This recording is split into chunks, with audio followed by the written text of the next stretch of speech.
Non mais regardez-moi cette gueule. Bonjour à tous, bienvenue sur la chaîne Alex DCR. Aujourd'hui on vous présente quelque chose d'un peu radical, un tout petit peu. Non je blague, le truc le plus radical de France. Une Alpine A110R.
Avant, les Alpines A110, c'était surtout du rallye. Sauf que depuis peu, avec l'arrivée de l'écurie en F1, c'est un petit peu plus typé piste. On a la 110 normale, la GT, la S, la R, donc celle-ci, et la Turini. Et qu'est-ce qui change entre une Turini et une R? C'est ce truc-là, là. Les jantes, là, en carbone. On en retrouve un petit peu partout.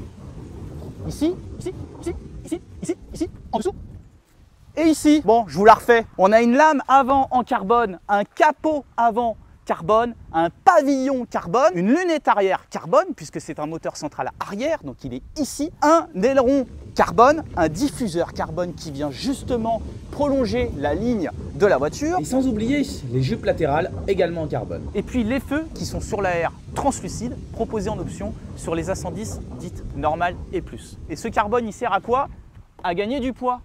Entre une Alpine A110S pack aéro sans le poids carbone, on a 34 kg de gagné. Et pour le coup, cette 110R, elle ne fait que 1 tonne 100. Le poids, c'est vraiment l'arme ultime de cette voiture. Parce que si vous comptez sur le moteur, 1,8 litre TCE 300 chevaux, c'est pas un foudre de guerre, mais quand on est léger, on va plus vite. De la 110 normale à la R, on a un moteur qui fait 252 chevaux pour la 110 normale. Jusqu'à 300 chevaux pour cette version R. On est sur un moteur 4 cylindres, donc le 1,8 litre TCE, donc le moteur le plus puissant de la gamme, qui est sur les Mégane 4RS Trophy R, qui a été décliné donc sur cette Alpine A110R. En plus de ça, un couple de 340 Nm, il y a un petit peu plus de couple sur la R. Ce ne sont pas des puissances qui sont pharaoniques, mais light is right, comme on dit.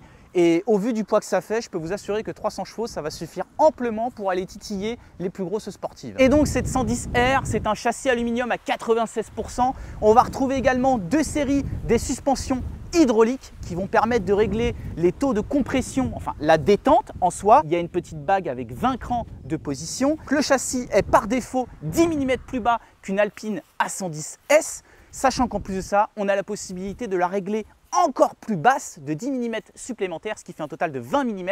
Mais ce réglage supplémentaire est recommandé par Alpine uniquement pour le circuit. Tant qu'on est sur le châssis, on peut vous parler aussi des freins. Alors, qu'est-ce qu'ils nous ont mis nos amis les ingénieurs chez Alpine? Du freinage Brembo, 4 pistons à l'avant avec des disques en 320 mm qu'on va retrouver également à l'arrière, donc cette fois-ci juste en monopiston. Il faut savoir que cette Alpine A110R est également équipée d'une écope qui va permettre d'améliorer le refroidissement des freins à l'avant, et certains possesseurs diront que le freinage a tendance à chauffer un petit peu à l'arrière. Ça me fait penser, en parlant de possesseur pistard, je remercie mon ami qui me l'a prêté et qui lui aussi l'a constaté. Quelque chose qui fait extrêmement plaisir, Michelin Pilot Sport Cup 2, du semi-slick d'origine. Donc ça veut dire que la voiture est aussi proposée dans une montre où est-ce que ses pneus sont disponibles, et ça c'est... J'aimerais bien avoir ça sur la Shelby, malheureusement on ne les a pas les Cup 2. Et puis comme toute propulsion, on va retrouver des plus gros pneus à l'arrière qu'à l'avant. Donc à l'avant on va être sur du 215-40 R18 versus 245-40 R18 pour l'arrière. Après, pour parler un petit peu de la voiture, voilà, il y a des clins d'œil. Le drapeau est fièrement affiché sur la lunette arrière. On le retrouve également à l'intérieur, il est là, voilà. Mais ça, c'est des petites touches qui font vraiment plaisir. On peut quand même être fier d'avoir réussi à proposer des voitures aussi radicales, performantes, parce que là, clairement, niveau concurrente, on va citer du lourd de chez lourd. On va aller du côté de nos amis les Allemands avec la Cayman 718 GT4. Comme je vous le disais, mon ami est pistard, donc la voiture a quelques petites modifications. Carrossage avant, arrière, mais pas que. Le freinage, on va retrouver du disque bol alu, donc du gyrodisque, ce qui va permettre d'améliorer le refroidissement. Après, je reviens encore sur les formes, encore et encore. Regardez-moi cette gueule. Le rappel à l'avant des feux, plus ou moins un clin d'œil aux A110 berlinettes, comme on les appelait. Sauf que celle-ci, elle est quand même bien plus récente puisque de 2023, dans sa robe bleu Racing Mat. Le réservoir est à l'avant. Et vous savez pourquoi? Bah, tout simplement pour répartir au mieux le poids. Alors, il faut savoir qu'on a quand même des bacs de rangement qu'on a la possibilité de retirer à l'achat. Celle-ci, justement, n'en est pas équipée, ce qui va permettre de gratter quelques centaines, quelques milliers de grammes. Et on a aussi un petit rangement à l'arrière qui est vraiment petit. Bon bref, c'est pas une voiture faite pour partir en week-end, hein. Vraiment pas. Je vous propose qu'on aille à l'intérieur. Non mais regardez, j'ai rarement vu des voitures où est-ce que le toit arrive quasiment à la hauteur de mon nombril, hein. L'intérieur, on est accueilli par ces magnifiques sièges monocoques carbone, ça s'appelle Track. Plus sérieusement, voilà, des sièges baquets qui sont vraiment typés course, qui sont très légers. Et on va retrouver du harnais compétition. Et si vous voulez vous attacher avec une ceinture normale, bah c'est ballot parce qu'il n'y en a pas. Donc on est obligé de s'harnacher pour rouler. Et si vous ne le faites pas, bah la voiture elle sonnera, elle vous rappellera que vous n'êtes pas attaché. Et petit détail qui peut avoir son importance une fois qu'on est harnaché, la petite sangle en textile qui va vous permettre de pouvoir fermer la porte. On est vraiment dans un environnement très typé course. On est au ras du sol, une magnifique console centrale. Quoi de plus simple que d'afficher 3 boutons pour commander la boîte. Le D pour le mode normal, pour avancer. Le N, donc le mode neutre. Et le R pour faire la marche arrière. Le bouton Start Engine au centre. Un frein à main électrique. Et puis un régulateur de vitesse et compagnie. Mais bon, on va dire qu'on s'en sert pour aller sur circuit. Voilà, quand il y a 200 km à faire, c'est confort. Au niveau du volant, bah, il est de petite taille avec le rappel du A de Alpine au centre, avec un esprit de profondeur, j'aime beaucoup. Des petites touches de chrome à droite à gauche. Puis un revêtement que je pourrais dire d'Alcantara sur le volant avec le rappel du midi. Le petit bouton sport qui va vous permettre de changer les modes de conduite. Normal, sport, Track. Donc le mode normal, bah, c'est le mode normal. Le mode sport, donc vous avez l'animation des compteurs qui va changer. Les vitesses de passage des rapports accrues. Une sonorité plus prononcée avec des pops à l'arrière. Une meilleure réactivité de la pédale. Et puis un ESC qui va intervenir un petit peu plus tardivement, ça va se dandiner quoi. Après vous avez le mode track, ça va vous donner une animation au niveau des compteurs encore différente. Vous allez avoir la possibilité d'aller chercher la RUP, donc là vous allez pouvoir mettre le paquet, la voiture vous laissera faire ce que vous voulez. On sera dans l'obligation de passer les vitesses au volant, donc en mode séquentiel avec ces magnifiques palettes en aluminium. Si c'est comme sur la Kia KTRS. Et vous aurez les assistances qui vont encore être retardées. En gros, si vous n'êtes pas réveillé, bah, mettez pas le mode track. Pour rester toujours sur l'intérieur, c'est un intérieur en microfibre. Au centre, un petit écran qui est d'une taille assez honnête, petit, pas trop présent. De toute façon, dans ce genre de caisse, on ne veut pas forcément d'écran, hein. Des petites instrumentations qui rappellent un petit peu l'aviation, le réglage de la climatisation, toutes ces choses. Les vitres au centre, c'est vrai que tout à l'heure, on ne l'avait pas précisé. Et puis en dessous, c'est sympa, on a une petite plaque, sachant que ces 110R ne sont pas limités, mais numérotés. Il manque pas quelque chose là dans l'habitacle? Je sais pas, quelqu'un nous fait des appels de phare. Bah là, on va pas être embêté pour le coup parce qu'il n'y a pas de rétroviseur. Voilà, ça montre en fait à quel point l'esprit course est présent sur cette voiture. Et c'est pareil, si vous voulez vous retourner et regarder l'arrière, il n'y a rien, tout simplement. Bon, et puis on va vous parler de l'élément qui fâche sur cette 110R, selon vous, selon toi. Le prix? Bah oui, le prix, ça vaut plus de 100K € ce truc là. Bon ok, il y a du carbone partout. Quand elles sont sorties, les Alpine A110R coûtaient 105 000 €. Aujourd'hui, elles sont proposées à 106 000 €, donc 1 000 € de plus. Mais avec les jantes GT Race. C'est un peu plus de 30 000 € de plus cher qu'une Alpine A110S. La bonne nouvelle dans tout ça, c'est que avec le petit moteur qu'il y a là-dessous, eh ben, on paye pas si cher que ça de malus, puisque c'est que 2500 € de malus plus ou moins. J'ai qu'une hâte, c'est d'aller l'essayer parce que j'avais également essayé la Mégane KTRS Trophy-R que j'avais absolument adoré.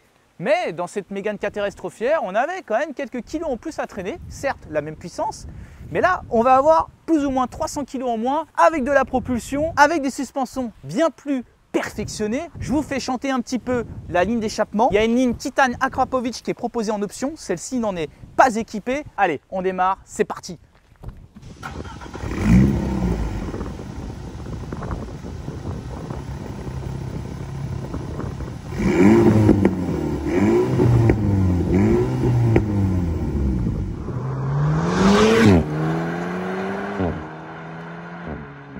pas fou, hein. Elle se rattrapera sur le reste. On se met en D et on y va. Alors moi j'ai quand même envie d'avoir les vitesses au volant quoi qu'il arrive, hein. Ah, la ventilation donne un petit peu d'air parce que là il fait quand même 26 degrés. Ah ouais, c'est vrai que dans les harnais on est vraiment complètement bloqué, hein. On va faire très attention parce que pour rappel la voiture est rabaissée au maximum. Approche du premier dodan, on va pouvoir tester aussi la fermeté. Ouais, ça a l'air de passer quand on y va tout doucement. Ouais, ça va. Voilà, quand on a les jantes carbone, on n'a pas intérêt de frotter un trottoir, hein. Sinon, on paye cher l'addition. Alors, la première petite montée en régime, on sent qu'il y a un bruit d'aspiration qui est assez prononcé. Moi, j'aime bien personnellement avoir sur le long terme si ça ne devient pas dérangeant à l'usure. On sent que la voiture est d'une légèreté dans le volant, c'est incroyable. Bon, le mode normal nous a permis de sortir un petit peu du côté urbain, si on peut appeler ça comme ça. Je vous propose qu'on mette le mode sport, on va se contenter de ce mode. Et là, on aura justement tout ce que je vous évoquais tout à l'heure, réactivité dans la pédale, passage de rapport plus rapide, sonorité améliorée et j'en passe. Alors, il y a un truc que je trouve sympa, c'est qu'on a les Newton-mètres qui s'affichent en temps réel sur le tableau de bord, avec également la puissance en HP, horsepower, donc les chevaux plus ou moins. Ça permet de jauger en fait nos accélérations. Oh, ça pop bien, hein, on l'entend, et ça c'est cool. Allez, voyons voir une petite reprise. Oh putain, c'est violent quand même. Ouais.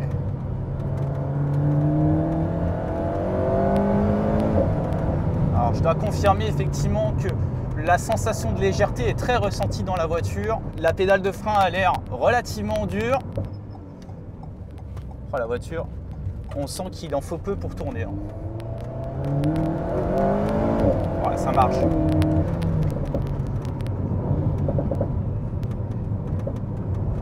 Quand la route est un peu bosselée, on le sait tout de suite, hein. Ouais, non, ça marche. Clairement, ça marche.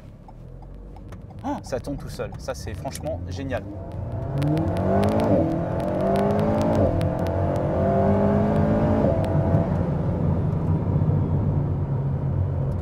Ouais.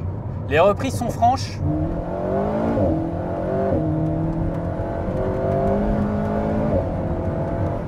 Ouais. Il y a de quoi s'amuser vraiment sur piste, hein. Je serais curieux de savoir si entre une Alpine A110 normale et une R, il y a une grande différence de performance, avis à ceux qui ont essayé les deux. Alors le 0 à 100 est expédié en 3 secondes 9 avec une Vmax donnée à 285 km/h. Je trouve que c'est quand même très élevé pour seulement 300 chevaux. Bon, après, je vous cache pas que utiliser la voiture sur des routes, on l'entend en ma voix carrément que sur des routes comme celle-ci, donc des petites départementales, je pense qu'à la longue, au bout d'un certain temps, ça commence à devenir un petit peu usant. C'est là qu'on se rend compte en fait à quel point la voiture est optimisée pour le circuit, pour la rigidité, ça vire parfaitement à plat. Non, c'est ce qui me manque moi un petit peu sur la Shelby, ce côté agile, ce côté réactif, parce que oui, on ne l'a pas précisé, c'est un moteur turbo. Quand on met le pied dedans, ça part assez rapidement quand même, hein. Il n'y a quasiment pas de latence, ça charge bas. Donc ça, c'est vraiment une bonne chose. J'avais peur d'être dérangé par le fait de ne pas avoir de rétroviseur central. Au final, je ne suis pas si embêté que ça.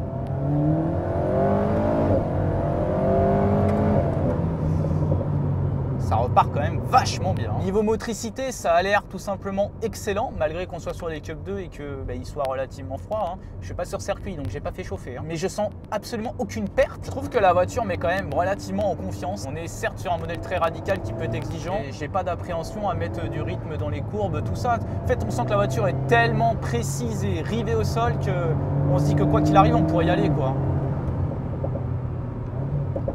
Je voudrais quand même tester un peu les freins, donc je les ai fait un petit peu chauffer. Je voudrais voir ce que ça donne quand on met un peu plus de pédales.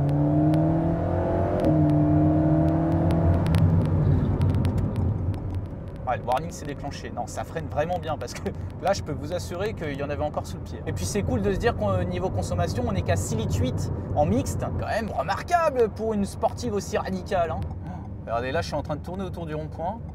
Et la voiture pivote limite sur elle-même. Puis on repart. Quel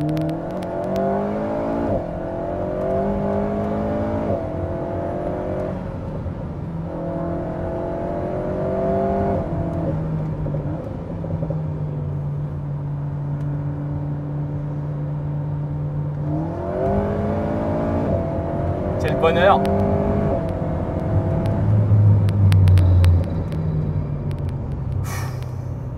Ouais, non, niveau sensation, à mon avis, il y a vraiment de quoi faire sur le circuit. Hein. Bon, je vais en profiter pour donner mon avis général sur cette 110R. Alpine, c'est déjà pour commencer français, c'est beaucoup d'histoire. C'est quelque chose qui pèse, qui peut peser dans mon choix personnellement en tant que réel passionné. Le côté petit, light, très important, et puis agile. Ça, c'est quelque chose que j'aime énormément. L'intérieur, je le trouve quand même vraiment très soigné avec ses beaux sièges et puis la présence de microfibre sur tout le tableau de bord et puis la petite sangle, les harnais, bref, les rappels circuits, je suis absolument fan. C'est quelque chose qui est quand même très typé piste, ça correspond parfaitement à mes besoins. La seule chose qui m'embête, je le redis une dernière fois, c'est le moteur. Après avoir échangé avec plusieurs personnes, on me dit qu'à long terme, on lui pardonne ce petit 1,8 litre au vu des performances qu'elle offre, le châssis, la radicalité, toutes ces choses.